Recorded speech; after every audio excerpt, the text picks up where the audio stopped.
हे hello everyone, कैसे हो आप सभी। अभी बज रहे हैं शाम के 5:30 और मैं जाते जाते मैं सोच रहा था कि चलिए आप लोगों का जो पीपीएम का थोड़ा लास्ट एग्जामिनेशन टिप्स देते हुए जाऊँ। इतना ध्यान रखिएगा मेरे दोस्त मेरे भाई कि आप पीपीएम के एग्ज़ाम में कोशिश करना कि पूरा का पूरा पेपर को अटेम्प्ट करने का। आपको आए नहीं आए कोई मैटर नहीं करता।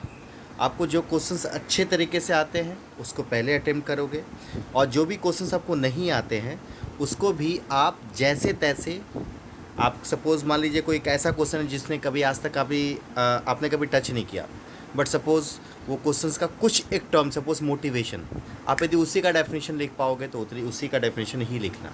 मतलब पेपर छोड़ के नहीं आने का है। समझ में आया बात? Yes sir. दूसरी बात सर, 2 मार्क्स का, 5 मार्क्स का, 10 मार्क्स के क्वेश्चन है तो किसको पहले अटेम्प्ट करने का ध्यान रखिएगा।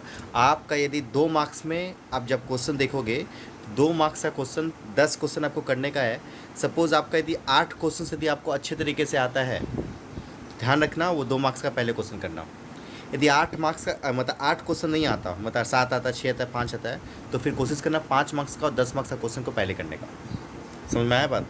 मैं बहुत लॉजिकली बता रहा हूँ। इसके पीछे रीज़न ये है कि 2 मार्क्स का यदि आप 8 क्वेश्चन अच्छे तरीके से सही कर लेते हो ना, तो टीचर जो कॉपी चेक करेगा ना, कम से कम उसका एक दिमाग खुल जाएगा कि हाँ ये स्टूडेंट अच्छा है, इस तरीके से, ठीक है। और नहीं तो फिर 5 मार्क्स 10 मार्क्स का क्वेश्चन स्टार्ट करना अपना ये प्रिपरेशन। दूसरी बात सर, कैसे लिखेंगे 5 मार्क्स का क्वेश्चन में? कम से कम कोशिश करना कि 5 से 6 पॉइंट लिखने का। अंदर अंदर का मैटर आप बना बना के लिख सकते हो, जैसे भी चाहो वैसे लिख सकते हो, बट आपको हेडिंग्स याद करना, हेडिंग ज़रूर से लिखना है, ठीक है।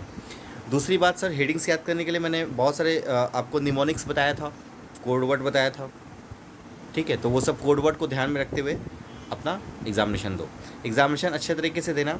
दूसरी बात, एक और बच्चे का ये इंक्वायरी था कि सर मेरा रजिस्ट्रेशन कार्ड मेरा खो गया, तो उस केसेस में क्या करें। ध्यान रखना यदि आपका भी रजिस्ट्रेशन कार्ड खो गया है तो देखिए ये तो बहुत लापरवाही बात हुई, मैं इससे खुश नहीं हूँ। बट हाँ, एक चीज़ बता दूँ मैं, यदि आपका अभी रजिस्ट्रेशन कार्ड यदि आपको नहीं मिल रहा है तो ध्यान रखिएगा, आप एडमिट कार्ड के साथ ही साथ आप अपना कुछ भी कोई भी वैलिड आईडी कार्ड लेके जाइएगा।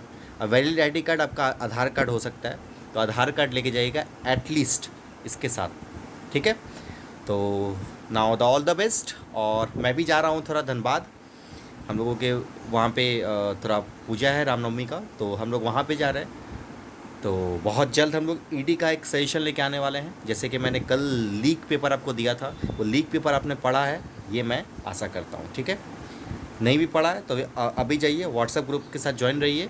व्हाट्सएप ग्रुप में बहुत सारा अपडेट आने वाला है ईडी और अकाउंटेंसी का। तो नीचे जाइए, डिस्क्रिप्शन बॉक्स में आपको व्हाट्सएप का लिंक मिलेगा, उसको पहले फटाफट से ज्वाइन कीजिए। All the best, thank you.